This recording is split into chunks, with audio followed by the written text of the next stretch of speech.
Happy New Year, you villains and knaves. 2025, I believe, is going to go down in the books like 2017 before it as another amazing year for video games. What? What's that? You think you already know why? Switch 2 launch? Nah. No, not because of that. Deltarune? Nah. Hollow Knight Silksong? No! It's because this year we got... Everhood 2, baby! It never ends in Everhood.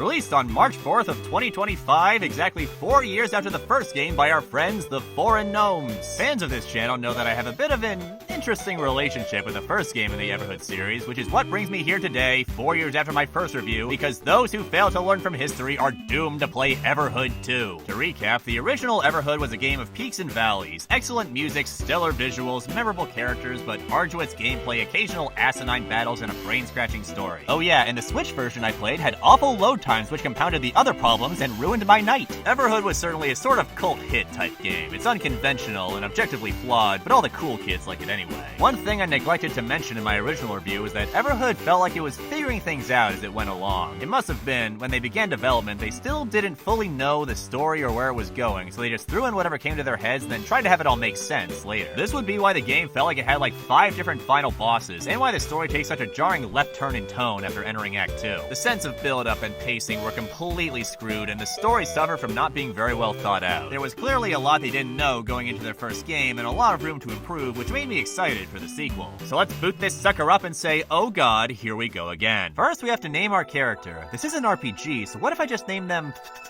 Fuckhead. Listen, fuckhead. But nah, that'll get stale quick, like naming your character Dumbass. We're then given a questionnaire asking us things like what we enjoy most in video games, our age, how the world ends, if we're depressed, if we have free will, you know, stuff like that. Upon completion, our soul color is determined to be...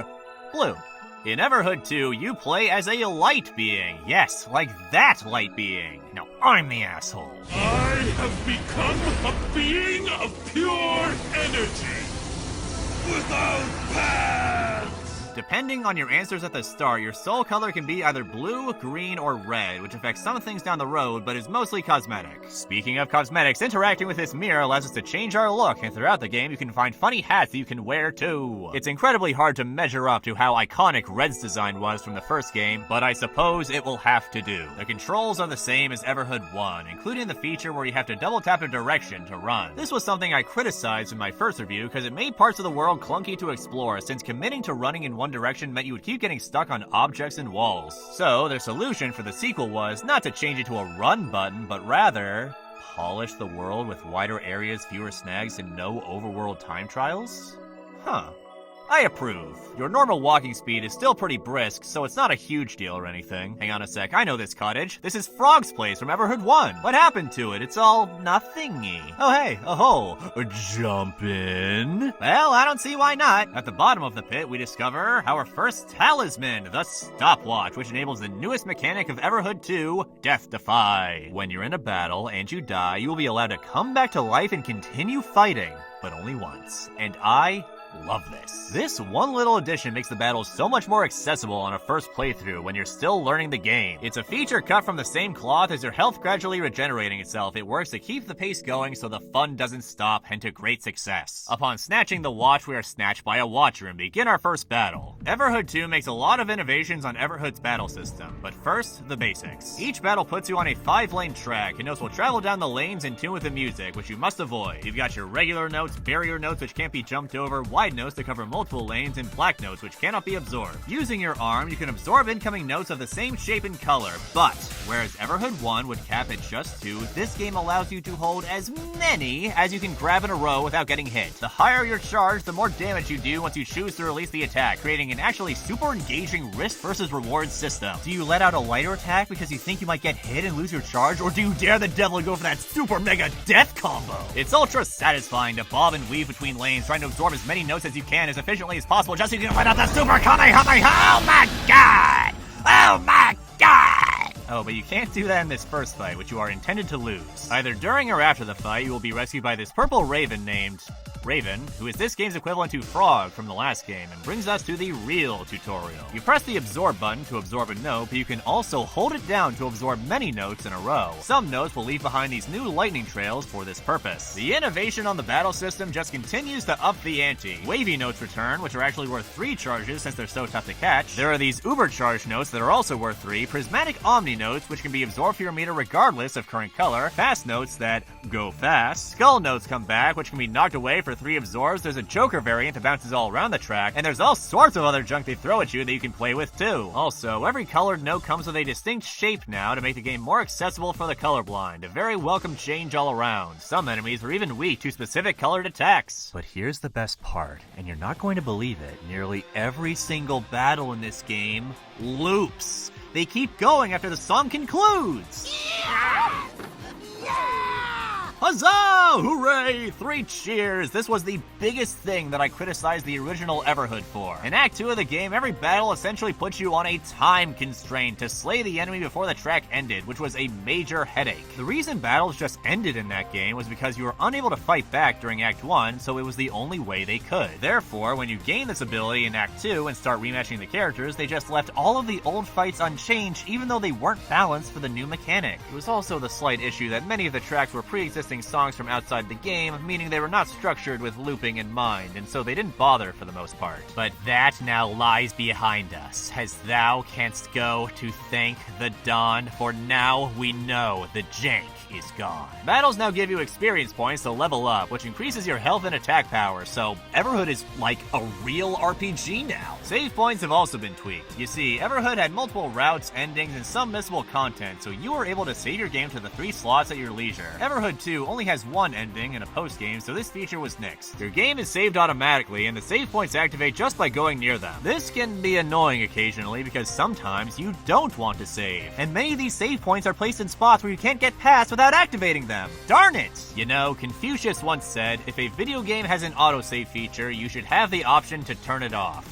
Wise man. All of the game's content can be seen in one run, so the lack of backup saves isn't too bad, but the saving can still be a headache occasionally when it's out of your control. After Raven sends us on our way, we clown down the street of the Scam District and...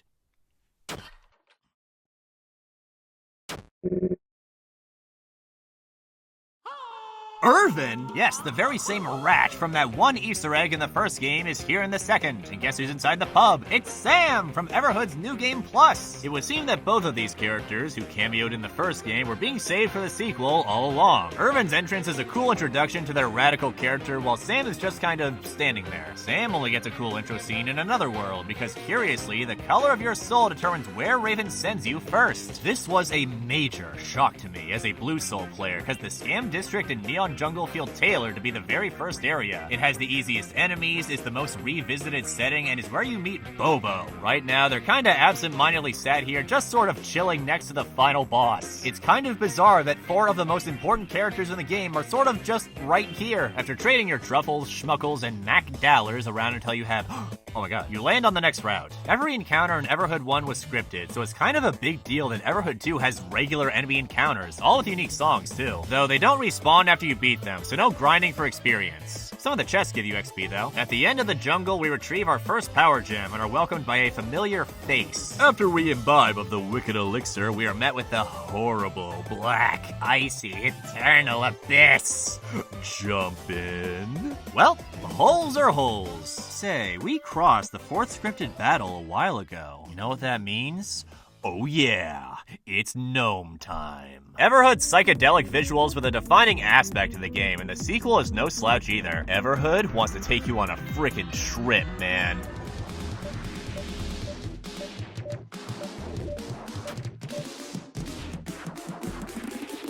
I wanna get off the ride. My friends, this is only the beginning. Did you know Christian Norgren, one of the developers, was a technical artist on Minecraft Dungeons? I'll bet all these whacked out 3D and screen warping effects are his doing. You know, I actually sent my first Everhood review to Chris way back when, and he seemed to take it very well. But he did inform me that the name of one of the composers is actually pronounced Cazok, not Cazok like I had thought. Whoops. Mayhaps this is pointless to mention, but I take being correct very seriously. After the gnomes let us go from their gnome home, a mysterious voice calls out, beckoning us to the illustrious Hilbert Hotel, run by the big cheese around here, Stuart Sprout. Using the elevator, you can access a potential infinite number of rooms using given keys or manual codes. And every so often during the game, the bell attached to the hotel door will ring, signifying that Sprout has a new key to give you so you can visit one of Hilbert's guests. We'll save that for a little later, though. Using the Raven key at the elevator brings us to Raven's Hub, where they congratulate us on making it. With all of that out of the way, we are finally let in on what we are actually meant to do. As a light being, our human body is likely dead, and we are stuck in a state of being similar to a ghost. And it's just us that are dead, by the way. The other characters are all immortal, but alive. As a visitor from beyond, we are able to cross between worlds and travel betwixt realities. However, the catch is that as you wander, you may become lost. Being formerly human, the being adapts phantom senses as if they are still alive and physical, like how you can see and hear during a dream. But eventually, you start to stir and wake up, and you lose those faux senses because you subconsciously remember that you don't have your body. That means no ears, no mouth, no nose, no eyes, leaving just the conscious mind. You no longer dream, and you become one of the lost spirits. Then after some time, a new daydream begins. You imagine your senses back into existence, and the cycle begins again. That's as best as I understand it. Essentially, the player at this point is currently in a state of lucidity within their daydream and still has their pseudo-senses. There's a nugget of truth there even, since a video game doesn't actually use all of your senses, so perhaps Everhood 2 literally is the dream. And what a crazy dream it is. What Raven is promising is that we can save ourselves from becoming lost and losing all sense again if we complete their request. Defeat the Mind Dragon. Yeah, the Mind Dragon, which is actually just a manifestation of our own inner evil that we must overcome. I bet my dragon is just very lazy and doesn't want to get out of bed in the morning. Addiction, internet. Fuck! The dragon is fabled to be strong, however, so Raven recommends you visit other worlds first to prepare yourself for it. And this is where the game opens up. You gain access to the other two soul color worlds and may complete them in whatever order you wish. You know what? Everyone's always telling me what to do, where to go, who to kill. I'm tired of getting pushed around. I'm gonna fight the dragon immediately and win on my first try! What? What? So after the dragon kills you, you are sent to the next world that you haven't completed yet. One world depicts an apocalyptic war between fruits and vegetables that you and Sam become caught up in. This was when I noticed just how much extra care had gone into the game's world. Sprites are well animated, crowds are lively, and almost every single NPC has their own character portrait, even the small ones. The gnomes got artist Cyrus to help out with 2D sprite work and animation, so that would be why Everhood 2 feels a lot more fleshed out in both its environment and characters. You eventually have to battle Sam as part of a tournament, however, you are both masters of the thumbs-up technique, meaning you only attack when your opponent strikes first. So, the two of you amusingly hit a stalemate. In the other world, you enter a mine in the year 0 and rescue a race of aliens from enslavement. What's notable about them is that their looks change depending on your soul color, so they're only red because I am blue. You actually re-enter this world 5 more times, each visit being 1,000 years further into the future. For now, what's most important is that this is the world where you formally meet Riley, the normal-sized frog, who will hang out in your pocket for the rest of the game the way Blue did in Everhood's first act. After defeating a cowardly chameleon named Chase who definitely won't appear again, you find your second talisman, the Crimson Bandana, which doesn't give you Death Defy, but it boosts your attack power so long as you don't get hit. Wait a minute, this is the exact same bandana that Red wore in Everhood. We should tie it over our eyes and see what happens to the nearest frog.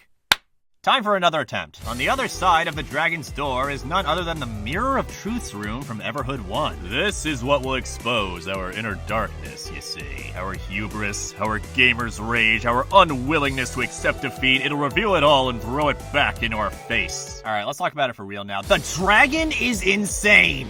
Look at this thing! That's a dragon? You know, I've heard of a dragon being used as, like, a metaphor for any kind of terrible ordeal that one can only overcome through great hardship and personal growth. It's also stoner lingo for never being able to recreate your first high. You keep chasing it anyway. Either way, the dragon suitably appears to you as the personification of suffering and madness. Its form is constantly swirling and turning itself inside out like an endless state of death and rebirth in the least beautiful, most grotesque way possible. It manifests the face of a bird, of a man, and for the briefest of moments, an actual dragon. The game's cover art takes it even further and depicts this monstrosity in HD. Its flesh tears its way through its skin, the jaws snap apart so the new head can replace it, the head which is already in the process of itself being replaced by another partially formed head that stares into your soul. I can get him! Wait! Where's he going now? The dragon changes form into the heavenly angel cherubim who guards the throne of God. Its form wearing the face of a man, the face of an ox, the face of an eagle, and the face of a dragon. Their whole body, their backs, their hands, their wings, and the wheels are full of eyes all around. It pulls you into the mirror and reflects your image radially, the rotating spiral in fact being contained by the rims of the Ophanum's wheels bearing the eyes.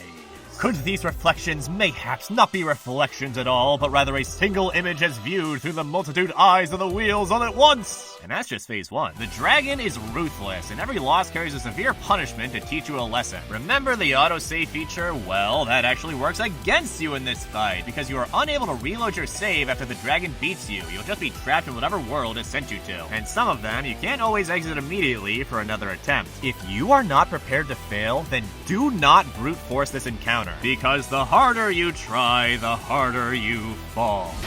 No! No, I said!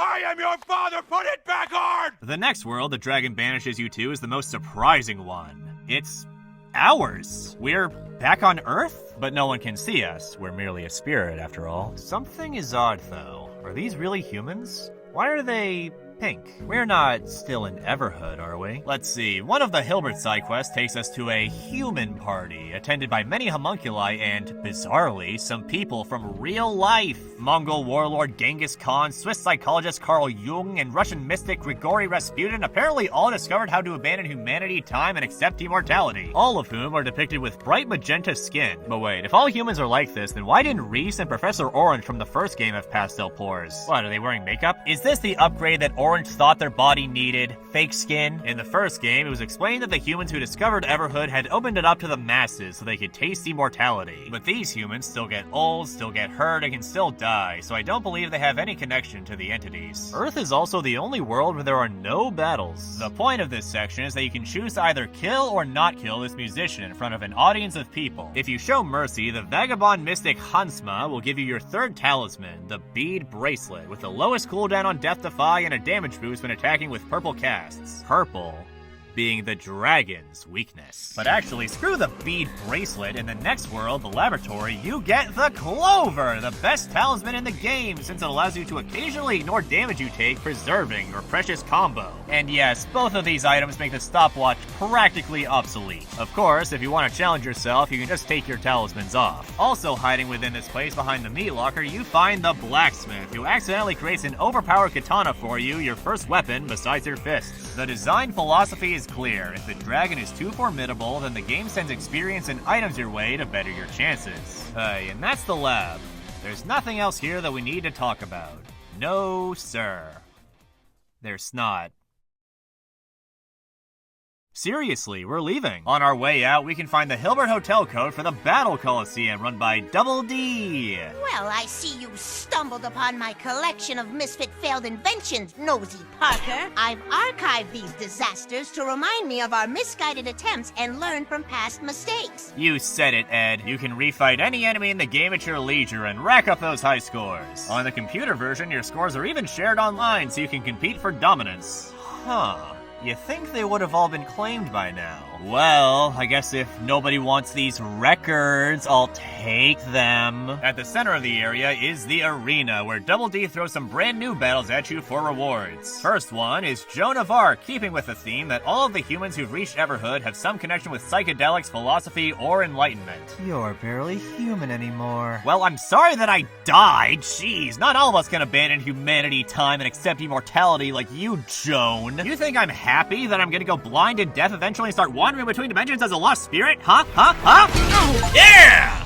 You guys suck. The next world takes us back to Earth and puts us inside the SMEGA station, a Sega parody console that looks like a Super Nintendo. This is one of the best areas in the entire game. I must reiterate, the world design for Everhood 2 is so much better than the first game, with its narrow corridors and unseeable void walls. The areas are more open, with more space to move around, the environments are less blank and more detailed. The SMEGA station has this mechanic where you become energy to ride the rails of the circuit board. This is the largest world in the game for sure. If the dragon sends you here, you're you're gonna be here a while. In this place, we meet Dr. Dump, whose real body, I think, is actually made of gas, which inflates their jumpsuit to move around. As a light being, you are a wanderer of worlds, but you are not the only traveler in town. Sam, Irvine, Riley, Raven, Dump, and more are also Dimension visitors pursuing flights of fancy. That's why Sam and Irvine had no impact on the story of Everhood 1, because they were only visitors to that realm, hunting for whacked-out treasure. The good doctor sends us to the Ram to patch glitches in the system when Irvine crashes in along the way, having heard tell of the God Fruit hidden somewhere in the code, and races us to find it first. The Ram area is great. It's packed with power gems and What? Dunkey, what are you doing in the game? Oh shit. The hunt eventually leads to the dilapidated ROM area, which takes us through this maze that changes, and then to this mildly suspicious building that we sneak into through... Whoa. Okay, everyone be quiet as we sneak our way through the halls. We find this mysterious heart-like object at the end that beckons to us, catches us in its spell. And then Irvine crashes through. They grab it and eat it without a second thought, claiming it to be the God Fruit. No, but it can never be as it seems, and this ratty turns into a super weirdy. Irvine, you fool! The fruits of the gods means the soul gems, not literal fruit.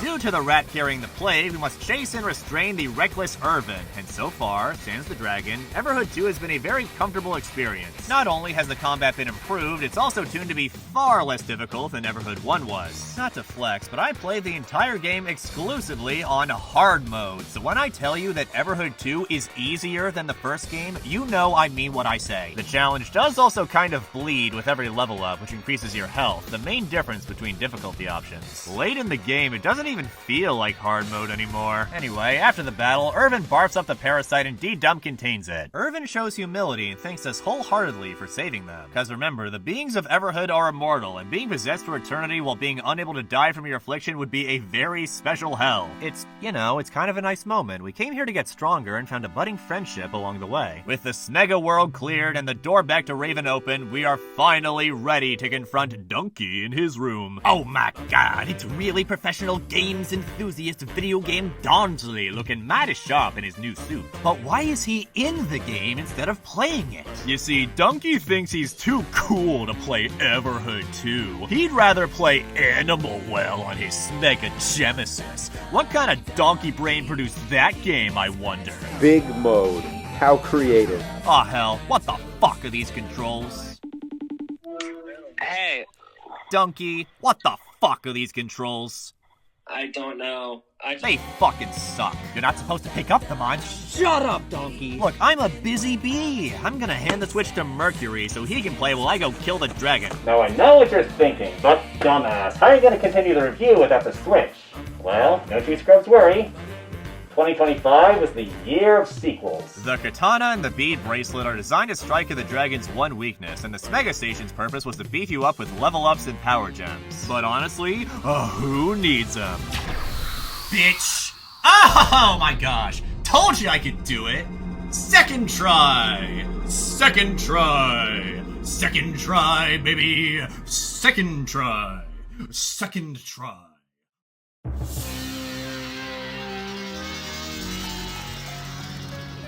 Let's have a little chat. Don't worry, I won't take your time for long. I just wanted to raise awareness for my Patreon. Yeah! For just $1 a month, you'll gain access to all exclusive videos where I read you a bedtime story or poem, as well as the 3-hour room tour video in case you want to learn way too much about me. Alternatively, you can become a YouTube member to gain access to the same content as well as loyalty badges and the like. YouTube takes a cut of memberships though, so Patreon is technically cheaper. A bonus video is released in tandem with every main upload, including this one, and every supporter gets their name in the credits. Now you know. After easily vanquishing the dragon, we are awarded with our soul weapon, which varies depending on the color of, well, your soul. So, because my color is blue, I am granted the moon blades, which are actually the weakest weapon in the game, because screw me in particular. It has the strongest medium cast, but the weakest heavy cast, which is useless for me specifically. You see, in Everhood, there was a set of achievements for clearing each battle without getting hit. Everhood 2 replaces these no-hit achievements with one-hit achievements, where you KO the enemy in one shot after building a substantial charge. And I did as many as I could. You know, just in case I didn't think the game was hard enough. By the way, there are no dodge roll achievements this time, so don't worry about it. The other two soul weapons you receive, if you're one of the other colors, are the Spear of Destiny for green and the Ragnarok for red. The soul weapons also get a damage boost if you cast an attack that is the matching color of red, blue, or green, and you can swap weapons mid-battle to save the charge on one attack while focusing on another color. Also, as you upgrade your weapons with power gems, they gain fancy new abilities like Lifesteal on the medium cast, which replenishes some of your health. For some reason, not counting your fists, the Ragnarok is the only weapon that doesn't get the Lifesteal ability. Not only that, despite World Ender, the katana, being the literal strongest weapon in the game, it's actually 5 power gems cheaper to max out than the 3 soul weapons. It's like they want you to abuse it. Also, before you ask about the rest of the weapons, no, that's it. In Everhood 2, there are 4 weapons and your fists.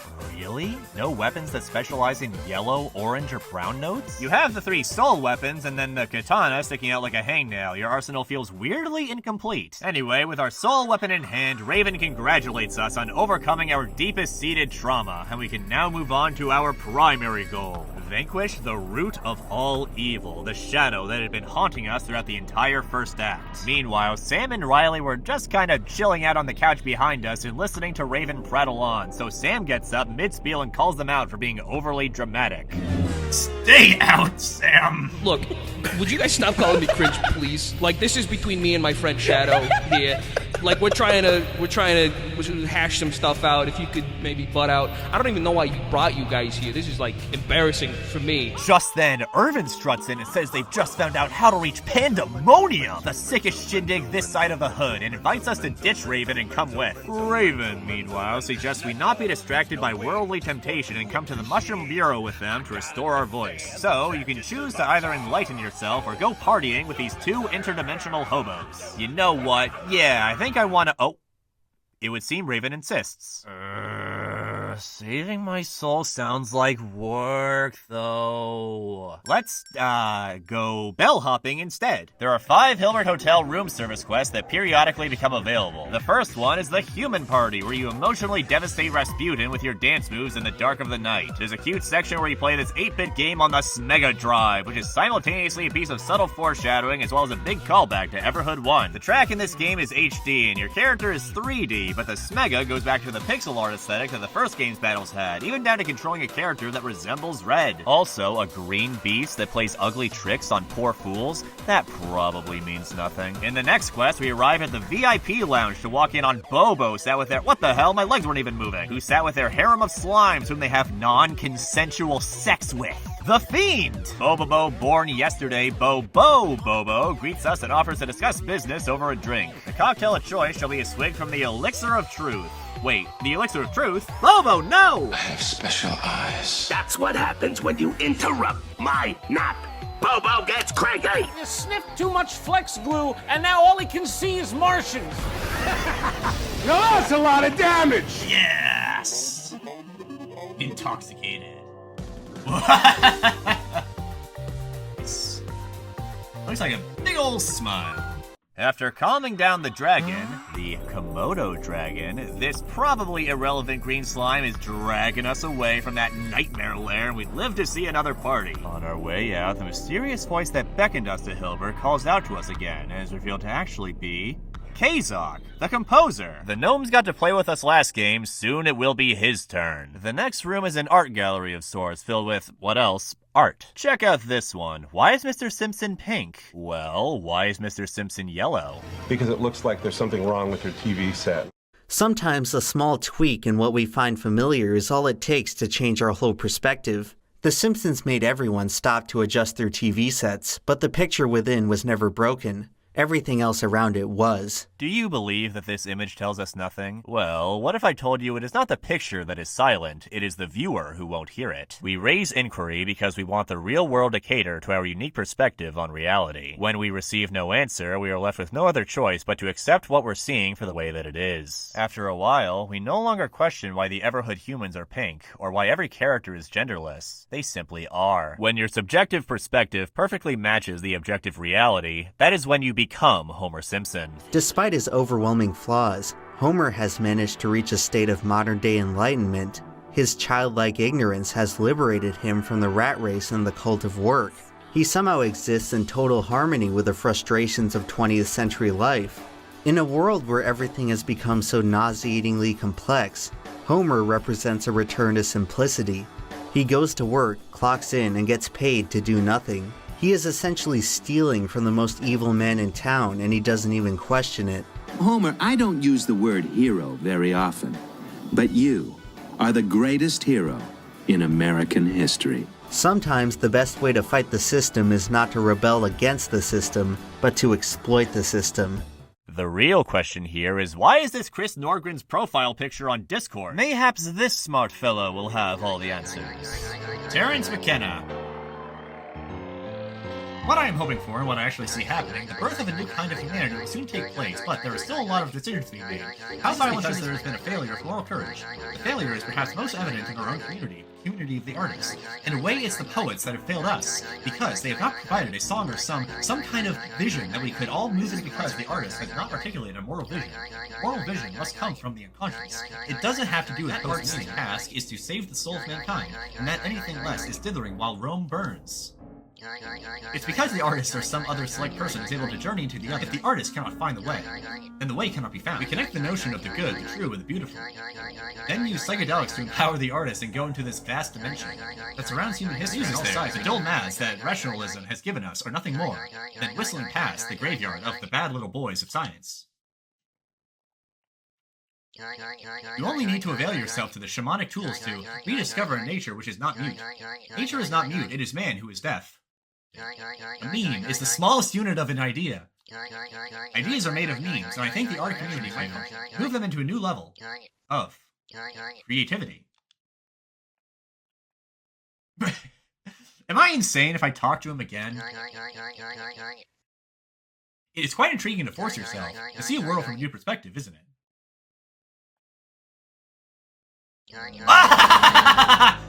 What is this new level of creativity? Some of you may be familiar with idiosyncratic conclusions based simply on the fact that a primate has left the ordinary hyper-presence dimension of a kind of hyper-organizational orbs. What? Alright, you finally lost me, man. Hyper-organizational orbs? Now that's just crazy talk. Or what I call the transcendental object.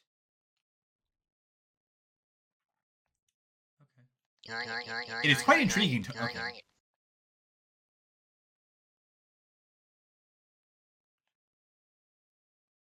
I love work, and I work to love. Oh, and I believe transcendental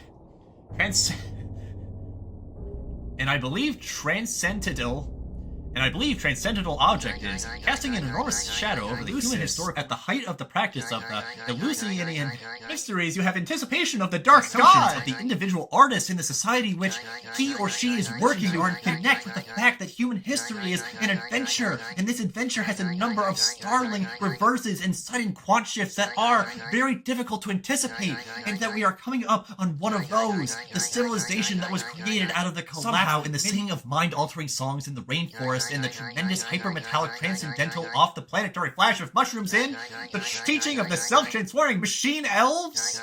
We see that the ordinary linear expectations of history dominator paradigm that has been in place so long, the way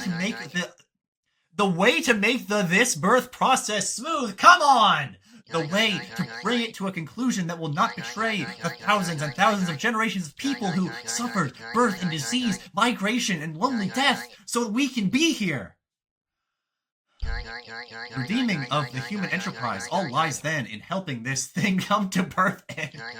Each artist is an uniqueness. We collectively create an arrow out of this mystery, out of time, out of my ass.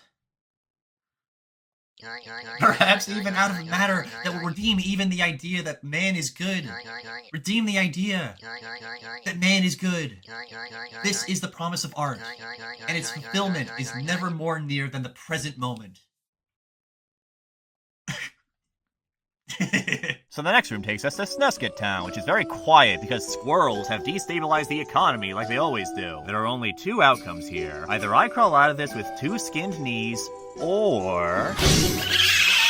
Alright, Morty, pack your shit! With the squirrels exterminated, peace has been restored to this cozy town. You may speak to the friendly residents, take a little look around, simply enjoy the music and atmosphere. It's just a shame we can't re-enter these rooms after we leave, because this place is nice. At least we can take our memories with us. On our way out, Cazok promises that our next visit will be quite memorable, and our squirrel genocide is rewarded with a reindeer skull. But I already had one of those. Procrastinating even further, let's go see what the aliens are up to. In the year 1000, the aliens have developed modern society and are on the cusp of discovering interdimensional travel with our assistance. In the year 2000, the aliens have become ultra advanced thanks to the wonders of interdimensional travel and trade. We've established contact with a powerful entity near omnipotence.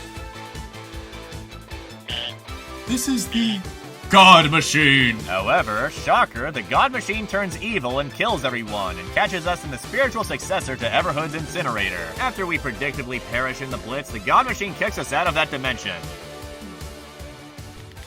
Ain't nothing I can... What the fuck?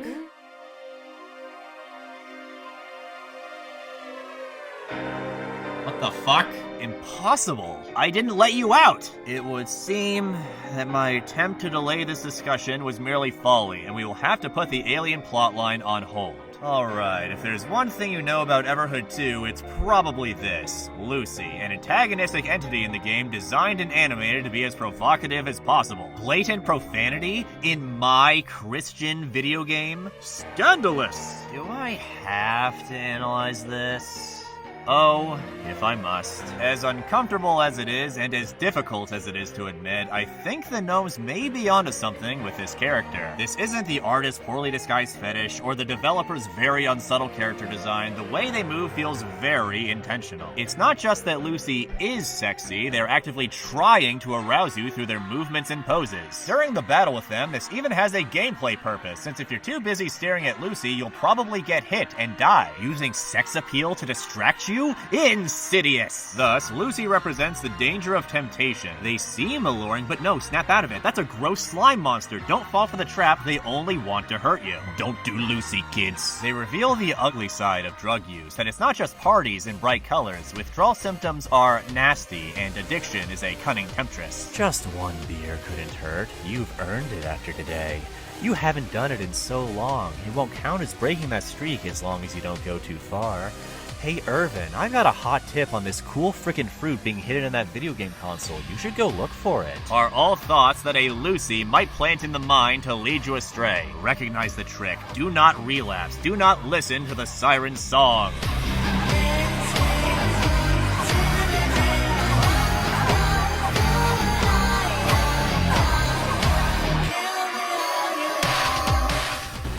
In Everhood 2, you literally battle with addiction.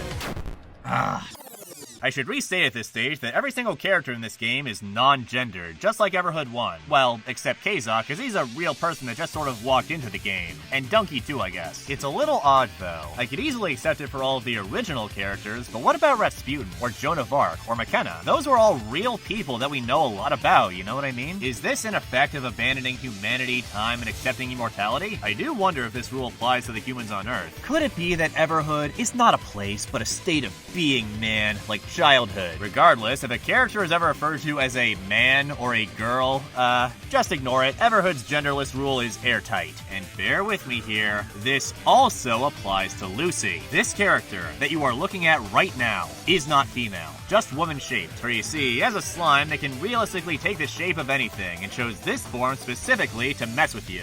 You know, confuse you. Even in the trailer for Everhood 2, Slime Girls is in quotation marks because that isn't the full truth. Lucy remarks about how great it is to feel like a human, not be one, alluding to this simply being the form they have taken over the puddle they just were. The desire is not about being human, it's about thinking about being human, you see. I still don't get it. Come on, they're named Lucy. Yeah, well, you can name anything.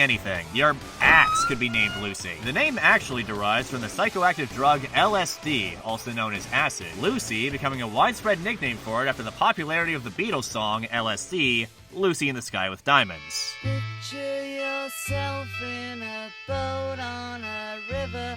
But to be clear, the Beatles have always denied any connection between the song and the drug, though this is the accepted origin of Lucy, regardless of whether or not it was intentional. Kind of like how Lucy can just appear outside their containment, regardless of if you freed them or not. Or it's an oversight. Who knows? God damn it, I got distracted by temptation. This always happens. What were we doing? Oh yeah, the aliens. In the year 3000, their world has become a vast wasteland inhabited by grotesque mutant abominations. You see, the God Machine had been, well, playing God and cruelly modifying the survivors, I have no mouth and I must scream style. We can be their salvation from this hell if we reactivate the portal, but we'd be defenseless from the mutants, so Sam steps in and we actually get to play as them. I'll show you why I'm the master of the thumbs up technique. While Sam is busy styling on those fools, we're sent back. In the year 4000, nature has reclaimed the planet, and Sam is guiding the surviving aliens with hopes that their world can recover. That's when Fuego, Chase, and the other slavers return to this world through the portal to cause trouble. Turns out, they were not locals, but actually dimensional visitors just like us, and Sam used to be part of their crew, which is why they could be seen hanging around during Year Zero. But Sam has had a change of heart since then, and wants to help the poor aliens. So hey, we get to play as Irvine too? Hot dog! With all three of us pitching in, we beat back the bandits, and the village lives to see another day. Year 5000. The aliens are extinct. This is how you get the second soul weapon, in my case, the Ragnarok, which the aliens transmuted themselves into for the express purpose of aiding us on our quest to find and defeat the God Machine. No, not the robot, the one pulling its strings. The God Machine's true identity, and actuality, being the root of all evil, Shade. They are the one who plays with mortals like toys, who takes vessels and amplifies their inner evil just for kicks. The machine was not truly bad. Like any tool, they are only as evil as how they are used. Like, I need you all to remember this. The most nefarious thing that Shade has done in this story, orchestrate the death of an entire alien race. Sam is not pleased by this outcome. Before we can enter this stage of the world, we have to unlock these chains that they placed on the portal. You see, they realized this result was so awful that they didn't want anyone to see it, not even Irvine. Sam is haunted by the thought that they will inevitably be alone, that everyone else will either leave or die, meanwhile they, the hitchhiker across the galaxy, is all who remains. They have all of this material wealth and treasure at their hideout, but it brings them no solace, for they cannot find the one thing they truly want, a purpose in their immortal life. Phew, what am I doing? Let's get out of this desolate piece of planet. I know how to kickstart the portal. You know what? Maybe this quest has merit after all. Yeah, Raven, let's do it. Let's go teach that Shade a lesson. Procrastinating for too long gives you a sick feeling. Raven, I'm sorry I doubted you. Let's get over to that bureau now. I'm ready. What are you doing here, Bobo?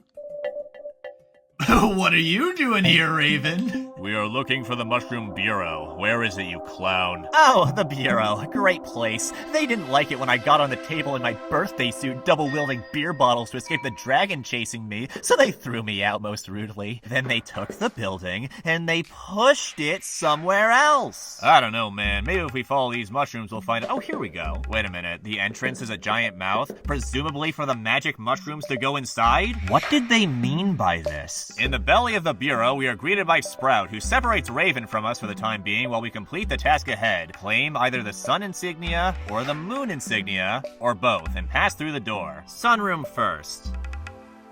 Huh? Wait, are you still stuck on the boats? Hey, that's not Dunkey's room, give me that! This place is very tranquil. You row between different islands representing the 5 base senses of touch, taste, smell, hearing, and sight. Recall that, as a light being, it is inevitable that we will lose each of these sensations as our mind awakes from the daydream. This room exists to guide us through that experience by making us relinquish our senses one at a time. If you're playing with a controller, it will rumble in your hands. After you give up your sense of touch, it no longer will, and these cacti won't hurt you anymore. They say pain is how you know that you're still alive, so we revert to our spirit form as we cannot even feel our body. After you give up your sense of smell, the flowers lose all vibrance and become mere sights. After you give up your sense of taste, the world starts to lose its color. For even if taste and smell are not as vital as your other senses, they are subtly crucial to coloring your world in. After you give up your sense of hearing,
Wow, that was beautiful. Maybe the most thought-provoking, most enlightening part of the entire game. You wonder, what could the other room have that would top such a deeply profound experience? Aw, snap! This place is way better! Woo! Party! Did I just get found not guilty? Because this is off the hook! If you stand still, you'll even do a little dance based on what direction you're facing. Party hard, party long. Oh my gosh, is that the best pony? No, that's just Mary Jane. Darn it. Who brought Mary Jane to the party? Was it you, Barbot? You're a bit far from home, pal. You see all these mushrooms? Wow, there's a lot. It's a good thing I don't have a deep-seated childhood traumatic fear of mushrooms or anything, or this would be awful. And the thing is, you can interact with almost all of them, the ones you can reach at least. You see, in the summer of 2023, the Gnomes hosted a contest for the Everhood community to design a mushroom to be added into the game, and they put every single one in. Everyone's a winner. Unfortunately, I was far too busy partying in Hollywood during that time period, so I don't have a much of my own to show off.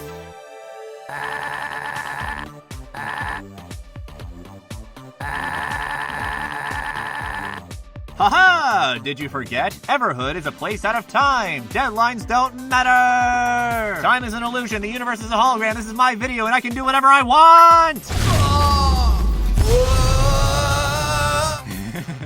Oh, anyway, the sun room makes you confront the future, the moon room lets you live in the present. To progress the plot, the teal wizard mushroom offers to transform us into the perfect shape, and we use our cube power to clear yet another tournament. Boy, you like Moon Knight? Well, here's Sun Knight. Why are we fighting Sun Knight in the moon room? It mattereth not. Thou art no match against the might of right angles and parallel lines. Well, that's done. With both insignias in hand, we turn to the wisdom of the great divine mushroom to conclude our spiritual journey. What must we do? What is your guidance to help us save our soul? Ah, I see it clearly. Yes, I understand. They mean to tell us that nothing we do will matter. That for an immortal being, it is merely quest after quest with no end in sight forever. We cannot prevent our inevitable loss of sense, only appreciate the present moment where we still have it. So coming here was actually just completely pointless and accomplished nothing.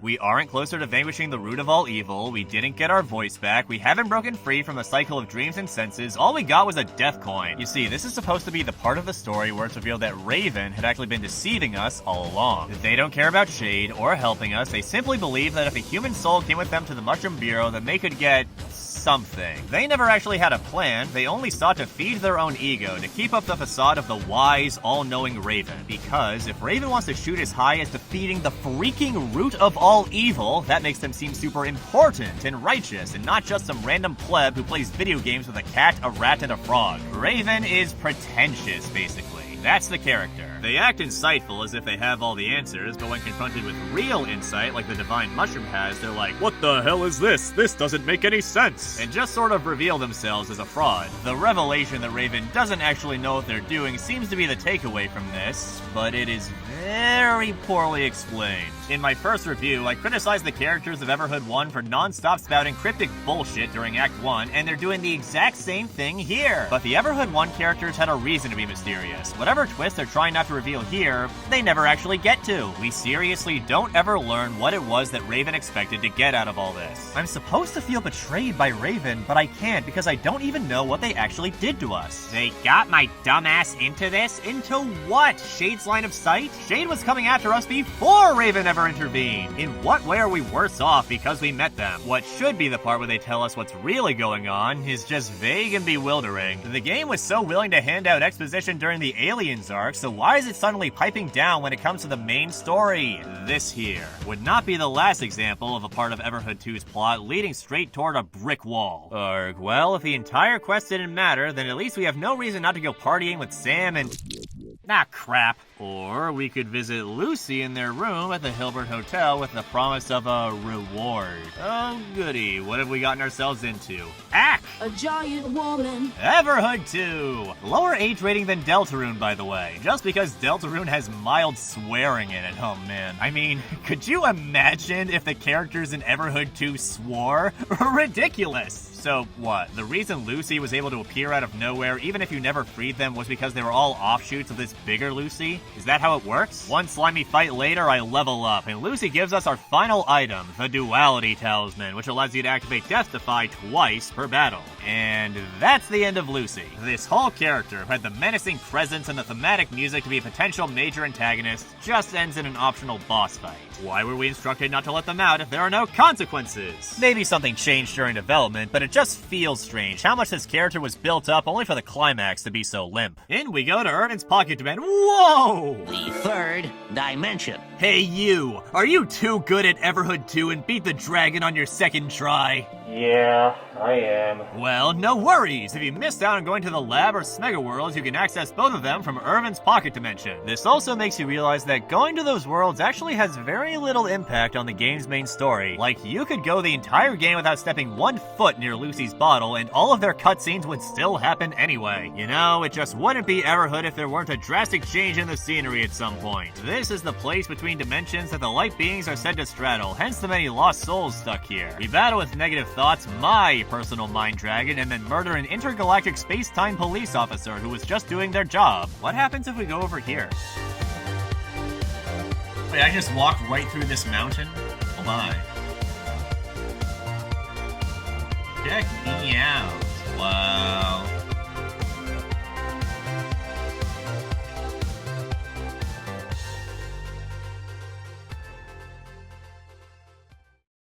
Oh my god.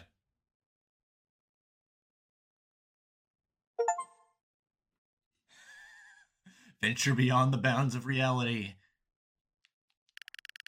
Do you want to load the latest save?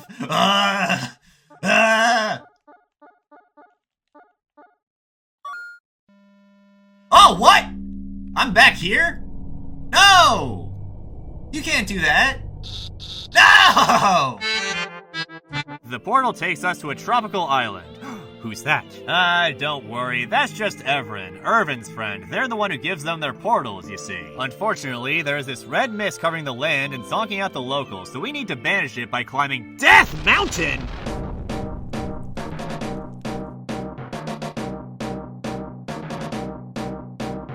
In Death Mountain, you lose your safety nets, your health turns blue and doesn't regenerate during or outside of battles, and if Death Defy activates, it's not coming back. This is what the Duality Talisman is meant for. Instead, you have to recoup your health by eating apples, or through the vampirism effect on some of the weapon's medium casts. But just between us, you can ignore any penalties to your health or lives by just hitting retry. As we brave Death Mountain, we maneuver past a steady assault of mimics, harpies, and zombies that kill you if you take too long to beat them, like Everhood 1 has come back to haunt us. Within this hostile area, we may stumble upon the secret Harpy village and find Raven staring off into the sunset. Raven apologizes for deceiving us, but doesn't say what the hell they even lied to us about in the first place. Beating the dragon did grant us our soul weapon, and shade is the root of all evil. Raven, you know that the first step of apology is honesty, right? We are sick of riddles. Please, just tell us what it is that you actually want.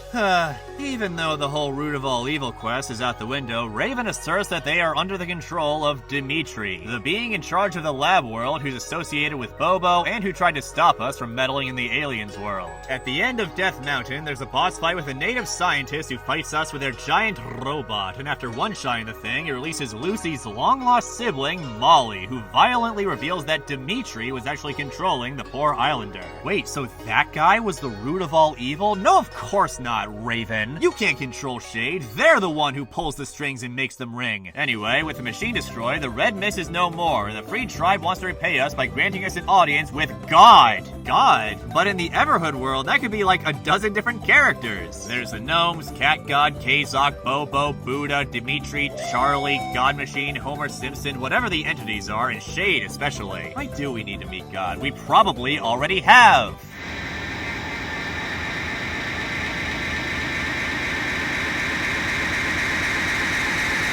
freaking out, man!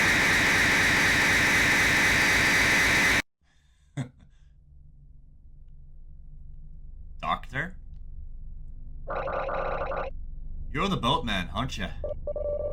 Yes, I am the boatman. I finally found you! Do you have a death coin? So Riley, turns out, was already familiar with the boatman because there are 3 other Rileys from different dimensions there as well. Everhood spans across parallel dimensions too. It never ends! It never ends! The boatman agrees to sail us through dimensions to reach God, but enemies will attack us during our voyage, and if they kill the boatman, it's game over. By the way, failure here has the same stipulation as the dragon fight, where it sends you to the next world, so if you beat the dragon early and skip the Earth segment, this is your chance. Health doesn't regenerate here either. Fortunately, we can use our death coins to purchase the help of Sam, Irvine, and/or Raven and position them around the ship like in Final Fantasy VI. Oh, that's why it's called Death Mountain, because it fits in theme with the death coins. It is up to dumbass to decide who to take with them. Pay for which aid you want. Why does everyone know my name when I never introduce myself? Raven, have you been telling everyone? Let me know when you are ready, dumbass. Pro tip, the world before your eyes is gonna get pretty trippy, my friends, so just look at the minimap instead if you need to hold your bearings. I like how this part ups the intensity. It's the first time in the game where the retry option is disabled, so there's no easy way out of a bad situation, and you can't cheese the health limits like you could in Death Mountain. Both Everhood games are very generous and let you immediately retry any fight that you lose, and so the most intense and stressful encounters are the ones where losing has serious consequences. Mayday! Mayday! She's getting gnomed! Jestful entity spotted off the starboard beam! Ack! Man down! Man down! I got you, mate! Yar, and now there's a breach! Sam, get that engine working! The hull's filling up with space, we only got a few minutes, the souls of the damned are jumping aboard and weighing us down, gotta throw those skeletons off the ozone layer! Oh, we have arrived. Joy. At the end of our voyage lay none other than them, the purple snake forewarned by the SMEGA game, Dmitri, protector of life and keeper of order. Damn, Irvine, a rat, is pretty ballsy to challenge such an entity to the greatest dance-off that India has ever seen. There he goes. One of God's own prototypes. A high-powered mutant of some kind never even considered for mass production. Too weird to live, and too rare to die.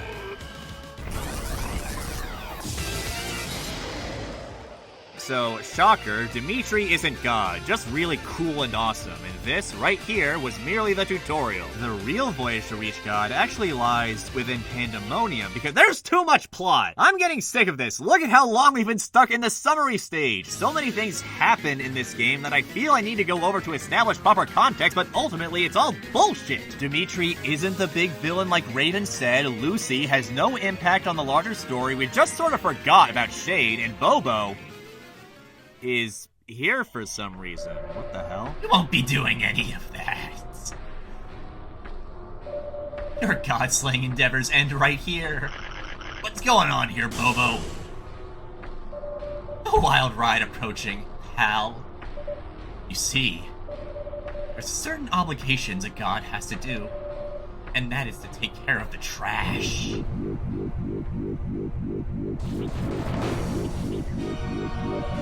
Have fun in the sludge!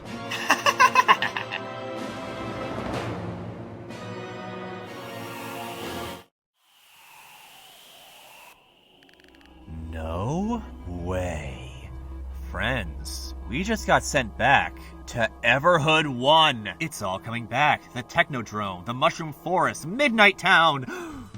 After all these years, a fated reunion with the best character, Zig! I take it all back, the game is fixed. So, in case you don't remember, Sam appeared in Everhood 1 to unlock the New Game Plus endings. If you defeat the Cat God and had not yet killed Professor Orange, then Pink's body would be destroyed in the new incinerator, and Orange would construct a new vessel for them, Yellow. Everhood 2 takes place after this ending, or at least we've been sent to a parallel dimension where it happens. Orange is dead and Yellow is on the loose, committing a massacre like Red did during the plot of Everhood. So Green Mage sends us to the Cursed Castle to go deal with it. After a frightful encounter, we destroy their vessel and free Lime, not pink? Yes, you see, this is the last thing dependent on your own soul color. If you're blue, like me, Everhood 1's protagonist is lime, red makes them cyan, and green must be the canon color because that gives us pink. Damn, so I guess parallel dimensions really are a thing, huh? Real quick, if you saved the crystal key from Sam's place and didn't use it to unlock the alien portal, you can use it in the cursed castle to see an Easter egg. Just so you know. After escaping the cursed castle, you can find Lime in a familiar place, the theater of Cart Carnival, where the original light being hid. A trial between light beings. Our battle will scorch the earth! Oh! Yes! Just barely. Oh, thank goodness. Hello. Mine. And that is how you obtain the final soul weapon, transmogrified from Lime's very being, varying based on color, and completing our set. Now let's get out of here already. Brown Mage, who has a character portrait now when they didn't in the first game, tells us they can send us back. All we have to do is restore power to their toilet. I say no. Yeah, well, screw you then. Yeah, okay, whatever, dweeb. Back to the plot. We have us a moment for barbecue and then to pandemonium! Get on the raft, paddle to the whirlpool, fall to the bottom of the sea, open the door to death. Do you seek audience with God? Hell yeah! Interdimensional judge creation in my way? No problem! Alright. Booyah! Ah, ha, ha! We did it! We're here! Wait, how did everyone else get here first? We had to travel across like 4 different realities to get to this place, but all these jokers got to take a shortcut through the Mushroom Bureau? What, was everyone invited except us? Poor Sam, they were so close to the entrance to Pandemonium and never even realized it. Oh well, so be it. Now that we're here, we are able to return to Hilbert Hotel, the Mushroom Bureau, and the Battle Coliseum at our leisure. Everhood infamously had many points of no return and actions that you couldn't take back, so the sequel genuinely surprises me with how often you're allowed to return to the status quo. The bell of Hilbert beckons us. Make sure to save before you use this key. What do you mean, remember to save, you weird food? I don't have control of that, dude. So we go at the clown's behest, deeper across the downward spiral, to complete the 5th request, the final trial. To fight the Jest, we must best the rest of his wacky guesses one final test before confronting the Joker in his nest. All these tricked out traps, I am not impressed, but the fire makes Riley stressed, I guess. Let's just go back, dumbass. Ow! Hurt. This is not worth it. You won't be able to beat whatever's on the other side. In your current condition. Royally, oh Royally, yes it's a mess, but it's just a jest from the Jester. Fear not, my frog, not the fire nor the tester. Oh, fine. Go ahead and dip. Who needs ya? Friends only slow you down, anyway. What weight is there in what they say? Everhood taught me that frogs are friends. It also taught me that everything ends.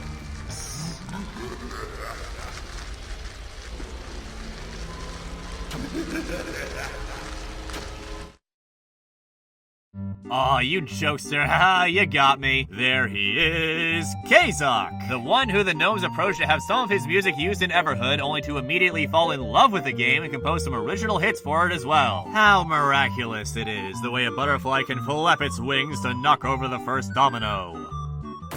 For Everhood 1, the soundtrack was a groovy grab bag of original music and pre-existing tracks by a multitude of music artists. Everhood 2, on the other hand, boasts a completely original soundtrack composed by none other than Cazok and a few familiar names. Cazok stands as the lead composer of the game, having done over 120 songs for Everhood 2's soundtrack. God damn. That is more music than the first game even had! Everhood's gameplay is intertwined with its score. Being wholly original allows tracks to be composed with looping battles in mind, but the need for the battles to loop also affects the composition itself. The design process having the two aspects feed into each other.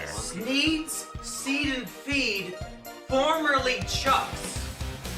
And now that almost every track is speaking the same language, they can leverage that newfound control to build stronger narrative ties through chords and leitmotifs.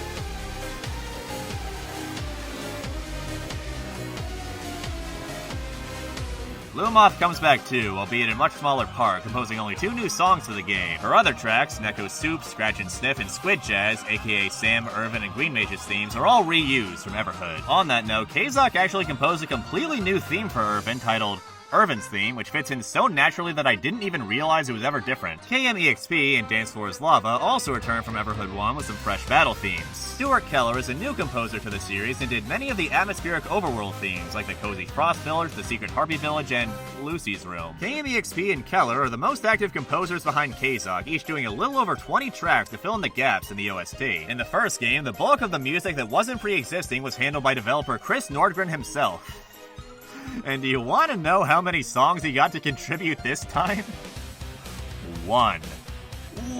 That's credited at least and not reused in his own game. A Jestful Encounter doesn't count because that's just Zob's theme with a fancy new name, so yeah, on paper, 1. Chris would focus mainly on directing instead and offering ideas to get the right feel out of the track. But sometimes the wild imagination was all they needed. Whether inspired or mad, there's a new clown around town now. Dude, Cazok was on freaking fire here. Most of my favorite songs from the game are his. Actually, all of them are. Barbershop is a catchy chiptune that feels like you just got your groove back every time you return to Hilbert and are greeted by that infectious melody. Rasputin Dance-Off is Rush E if the E stood for Everhood. It flows slow, then grows, it goes chaotic like the piano will explode. But then Portal Battle throws the frickin' synth at you. Oh, it gets you rocking out so hard that your guitar starts shooting lightning. And Doopy Dragon...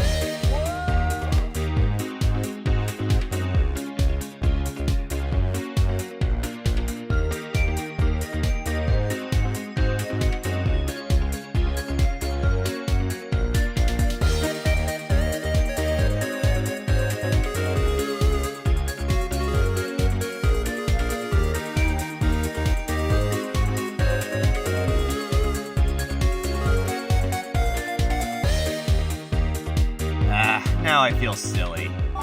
And now I look silly. Balance has been achieved. The Coliseum's arena has some new challenges for us. This is where you can battle Molly, who, yes, gets their name from the drug MDMA, aka ecstasy. What? You think Everhood 2 would be above having drugs in their game rated E10+? Look, catnip. Sam gets high from time to time, you see. Lucy and Molly, the Slime Sisters, are clearly an homage to the Slime Brothers Flan and Muck from Everhood 1. And it begs the question, why is one pair clothed while the other is nude? I guess they just don't care about fashion. Also, and this is something that only I would notice, but Molly bears a striking resemblance to Nurse Molly from Awful Hospital, the berserk of webcomics. That Molly even has a less violent sister of a cooler color. I suppose existential minds think alike. After Molly, the next challenge is so easy that it's not even worth mentioning. The trial after that is a rematch with the Mind Dragon, which has been beefed up with more health and a secret third phase where the dragon loses its ego and becomes Akira. A body with no mind or sense, trapped in a cycle of endless death, regrowth, and mutation just so the lost souls can watch us put it out of its misery? Double D, you sick freak!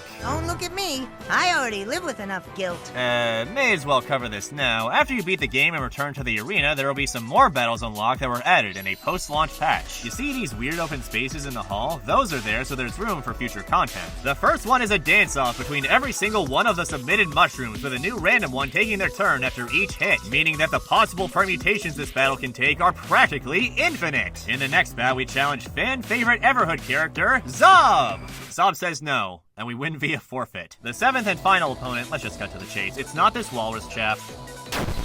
And it's not the cat god either. It's actually this interdimensional hairball that's murder on the eyes and ears. I'm sorry, guys. The song is terribly abrasive, especially with headphones, and there's a reason that image-sensitive mode removes all of the white flashes. Have rhythmic white flashes ever made a game better? Just Shapes and Beats is guilty of this too. Once that crap's cleaned up, the cat god awards us with freaking 25 power gems. Yeah, like half of them are found in the arena. The main game only gives you enough gems to fully upgrade the katana and one soul weapon, so the rest must be for the other weapons to complete your kit and go after those high scores optimally. Just don't ever power up your fists, because then you'll be an upgrade short.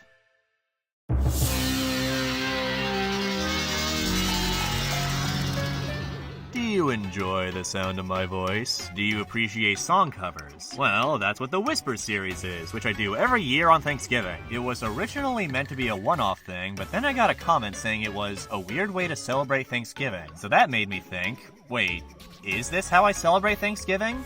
I guess it is now. If you ever forget how long I've been around doing this, just look at the number of the latest whispers and add 1. My channel truly began in October of 2018, so it would be more accurate to measure my activity each year up to Thanksgiving instead of New Year's. Here's something interesting. In 2021, I spent most of the year on hiatus for a big project, then released a Deltarune video that got really popular, enabled monetization, released Whispers 2, and capped off the year with Everhood. This year, I also went on hiatus, released a successful Deltarune video, re-enabled monetization after losing it, released Whispers 6, and now we're back to Everhood 2. It's funny how cyclical life can be.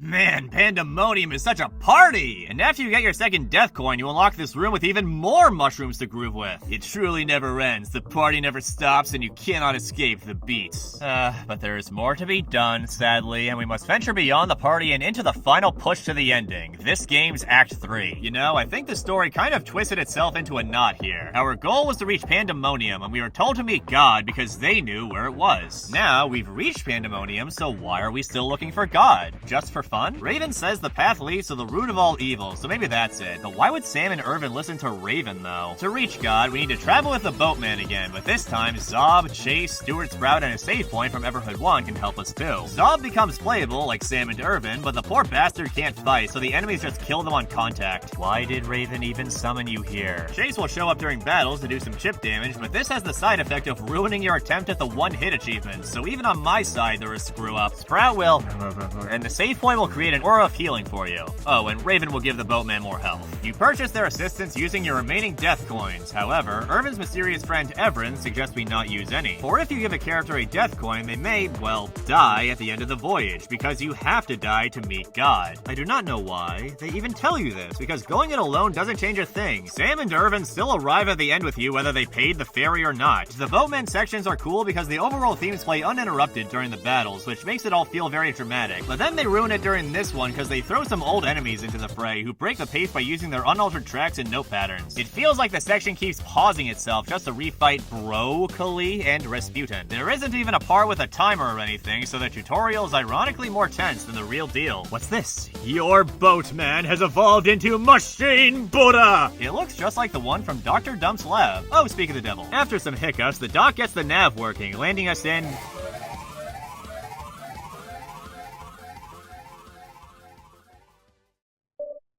Hello? Who is in my...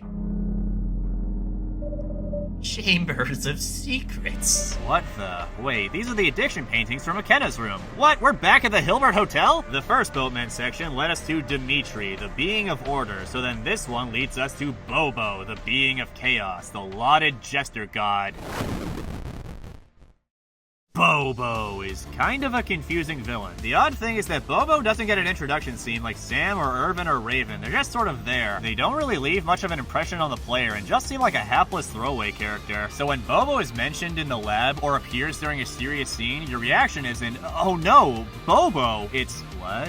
That weird NPC from the start of the game? They try to rectify this in Bobo's second scene to really set them up as the villain, but they somehow make it even worse. From the design to the name, Bobo's character was clearly going for the idiot who attains the power of God and goes crazy. But then in the Hilbert scene, it's shown that they were already evil and already powerful before they ever drank the elixir of truth. They had a harem of slimes and a VIP room and an endless supply of Mac Dallards and paintings of themselves. Maybe since they're a jester, they just act like a fool, you know, pretend to be clueless like a clown would. But Dementio, they ain't. Bobo appears 5 times and has like 0 presence. Freaking Lucy had more dread than this freak. If they want to have that one character you overlook at the start turn out to actually be the final boss all along, then they're gonna need a little more hype. As strange as it is to say, as a villain, Bobo just isn't as compelling as Goldpig from Everhood 1. In the first game, Goldpig takes your arm and then kills you, which primes you to want to serve this slob some payback at the end of the first act. Narratively, the battle with Goldpig has weight because you have a score to settle and something to gain. You're invested in taking down the bad guy. What does Bobo do? Just appear out of nowhere and derail your quest. Bobo is a bump in the road, not the reason we're going down it. The character looks cool, the music is sick, the animation is amazing, and the battle is challenging, but there's no heart. There's no personal narrative behind it. You don't know why you want to crush this guy besides that they're in your way. Actually, Bobo doesn't seem to know why they want to battle either. After 2 full playbacks, Bobo appears to lose all of their madness and will to fight and stops dead in their tracks. For you see, the mastermind was not Bobo, but Shade all along, who was merely amplifying Bobo's inner evil to make things more interesting.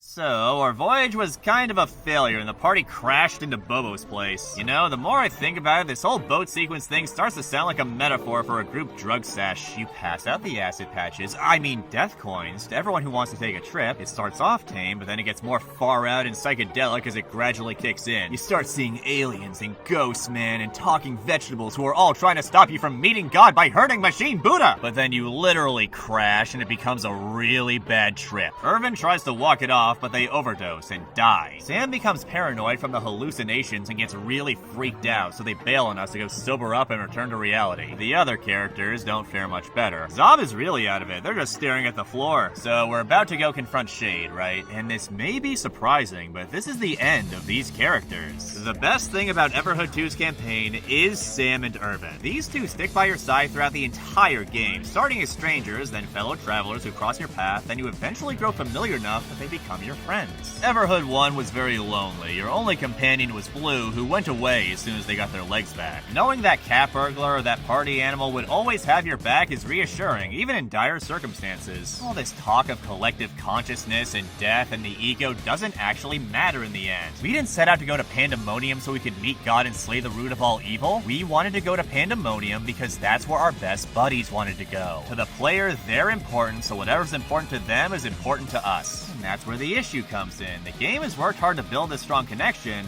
but then it doesn't use it for anything. The two of them are simply gotten rid of, and they aren't even missed. Sam and Irvine's characters stagnate hard during Acts 2 and 3. At the end of the SMEGA Station world, Irvine stopped being a rambunctious jackass for a moment to show genuine modesty and gratitude to us for saving them. At the end of the Alien arc, Sam briefly stops pretending they don't care about anyone and is honest with us about their despair and loneliness. Past these points, the two of them are not developed further at all. They become stuck reacting to the story happening around them instead of their unique characters being what pushes the story forward. It was great at first, with going partying at Pandemonium being Irvine's idea, but then we get wrapped up in Death Mountain and the trip to go see God, and now all this random shit is happening outside of their control. The game doesn't use your friendship with them to help you beat Shade or progress their characters. It doesn't subvert that in some clever way. The game just does nothing with them. The potential for a hard-hitting narrative beat was right there, and they squandered it. Listen, I understand why they didn't get the Everhood 1 treatment, where every character got a send-off. Everhood was about how all things must eventually come to an end, and Everhood 2 was about how all things are part of an endless cycle. Everhood's tracks stop, Everhood 2's tracks loop. So that's why everything needs to suck and be unsatisfying. You'll see what I mean pretty soon. Shade is a decent antagonist. Their sinister presence can be felt throughout the game, their smile always hidden in plain sight. Proceed forward, and Shade will battle us in a fight that we are expected to lose again. After walking the path of insanity or stagnation, Shade will reappear and the same battle will play out again, only this time... Dang it. Oh!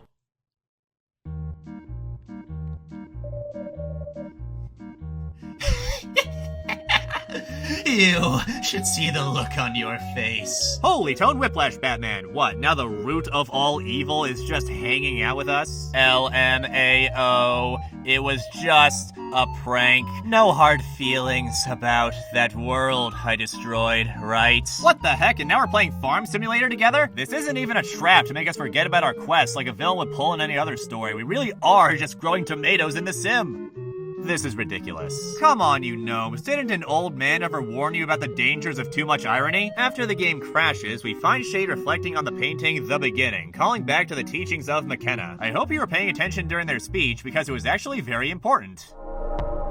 The color purple is the color of wisdom. They know the truth. Well, as close as you can know the truth without knowing the full truth. But... only you know that, human. It is the duty of the artist to save the soul of mankind by exposing the hidden qualities of life through their art. So if I'm so purple and wise, then maybe the message here is that I should stop playing video games and go make something.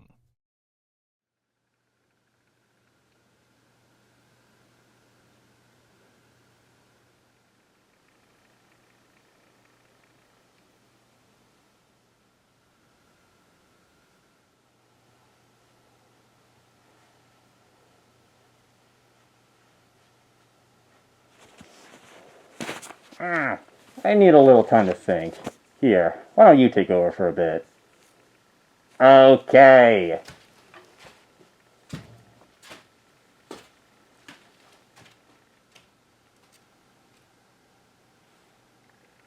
So Shade sends us off into the void where we reach the end of time, which just feels empty. This battle is trying to copy the heat and intensity of the sun from Everhood 1 and try to pull off the finality of the universe battle at the same time, but ends up feeling like a pale imitation of both. Obviously, the prior bits with Shade completely killed the tone with how silly it was, but now the game is jarringly going right back to being serious again. If the game doesn't care, then how can I, you know? What are we fighting anyway? Is this supposed to be God? Is Shade supposed to be God?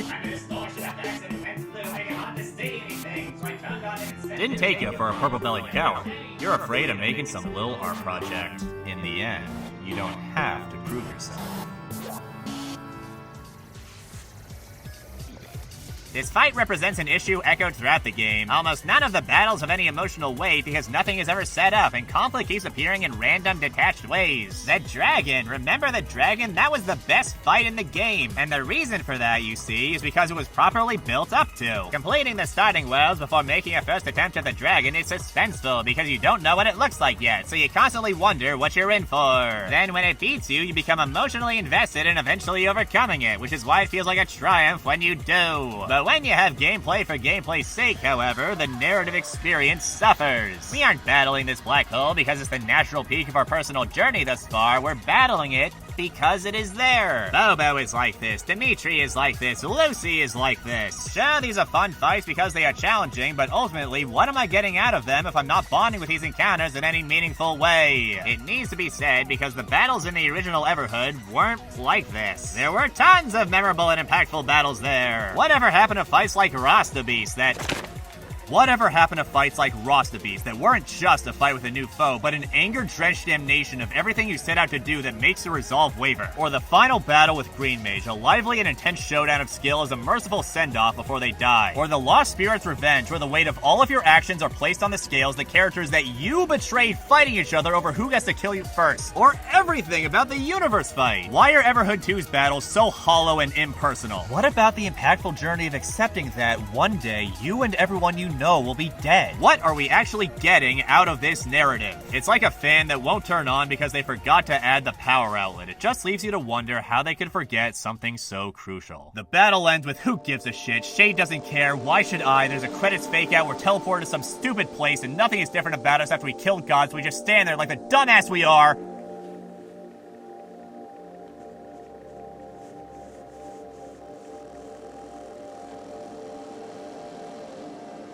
My journey with Everhood began on the couch in my grandparents' basement.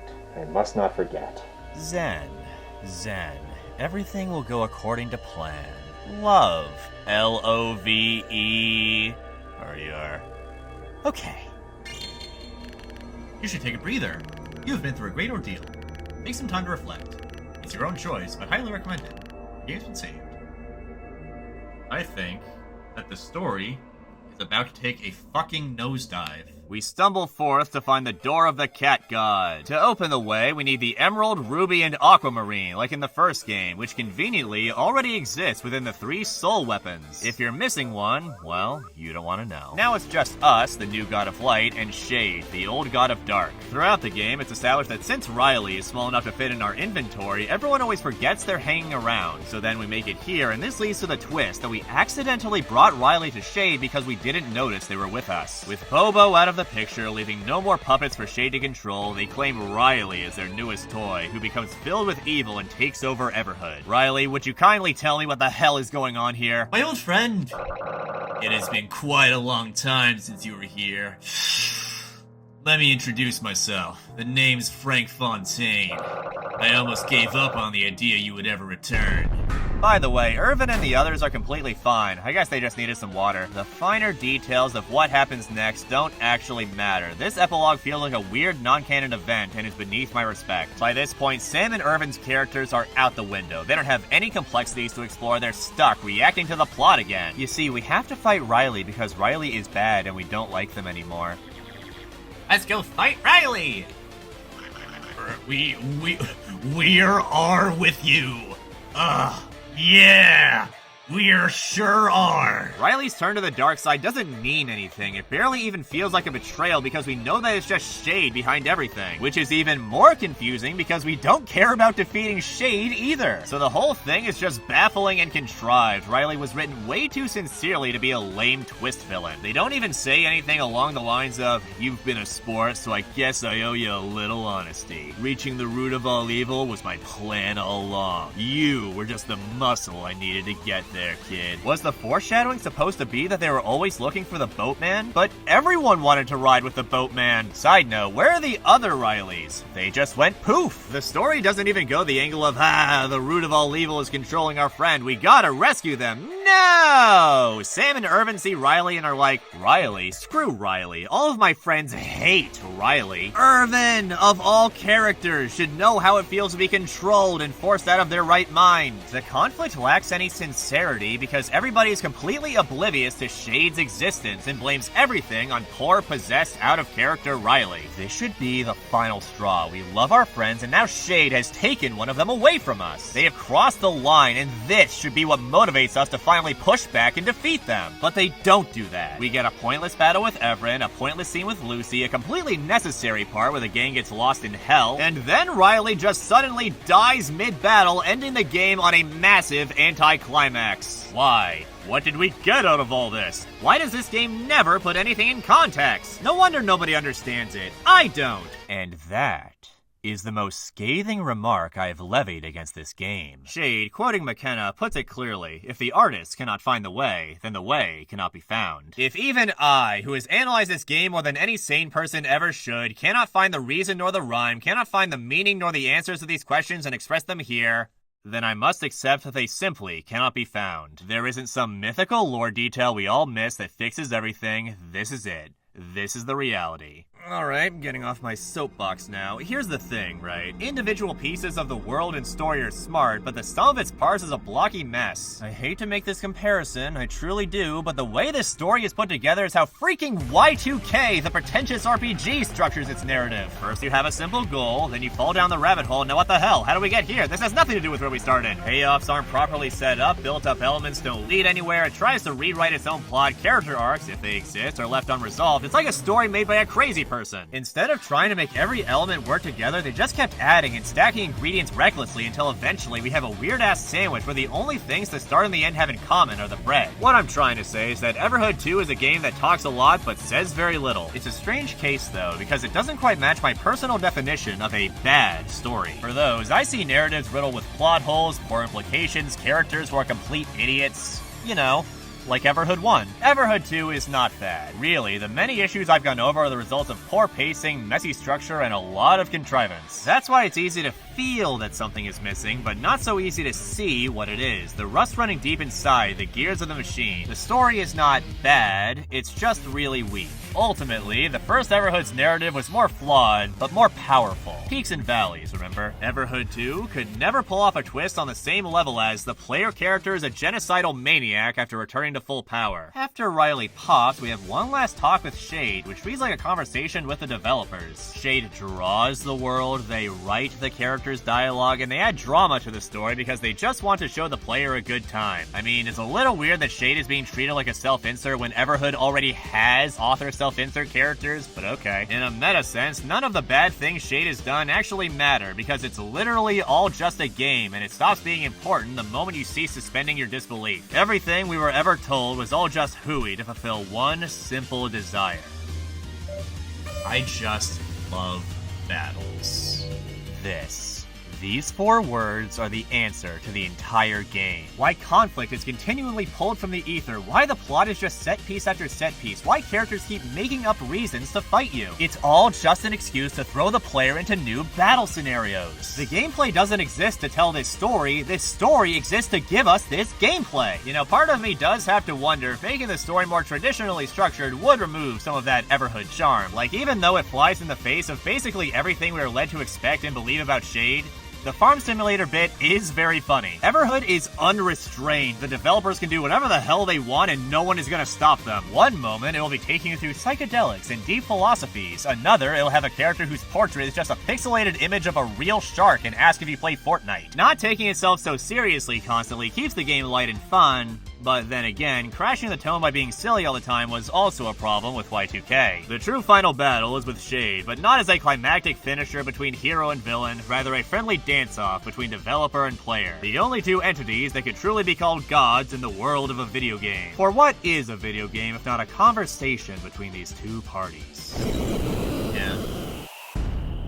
We did it. We defeated the root of all evil, I guess. In a nutshell, Raven told us to slay the root of all evil, but then we tripped and became friends instead. This would be the part where I say the game ends, but Shade sends us back in time to Pandemonium right before the boat ride, thus completing the cycle. Because it never ends in Everhood. Everhood 2 is an enigma. It both learns from and repeats a lot of the mistakes that Everhood 1 made. Like the plot. They have it pretty locked in and solid during Act 1, then they screw it all up in Act 2 and nothing makes sense, then they have no idea how or when to freaking end the story in Act 3. There are some changes, but it still feels weird. The characters are likable, but lack depth. It posits interesting ideas and philosophy that aren't utilized to their full extent. The tone is a mess at times, encounters can feel arbitrary, and the game never left an emotional impact on me that came anywhere close to Euthanasia Roller Coaster or The Secret Absolute Truth from the first game.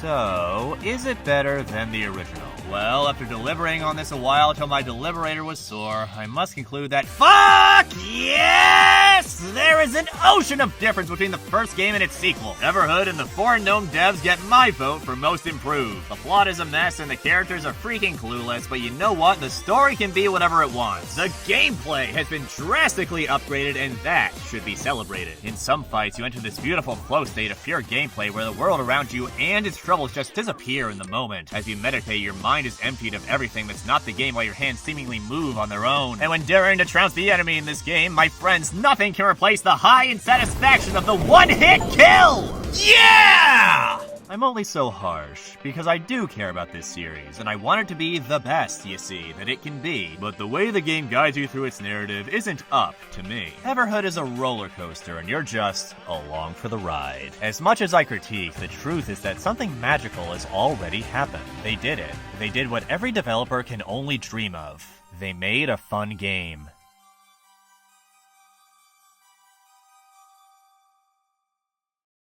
But then I played Katana Zero right after, and the story was so good.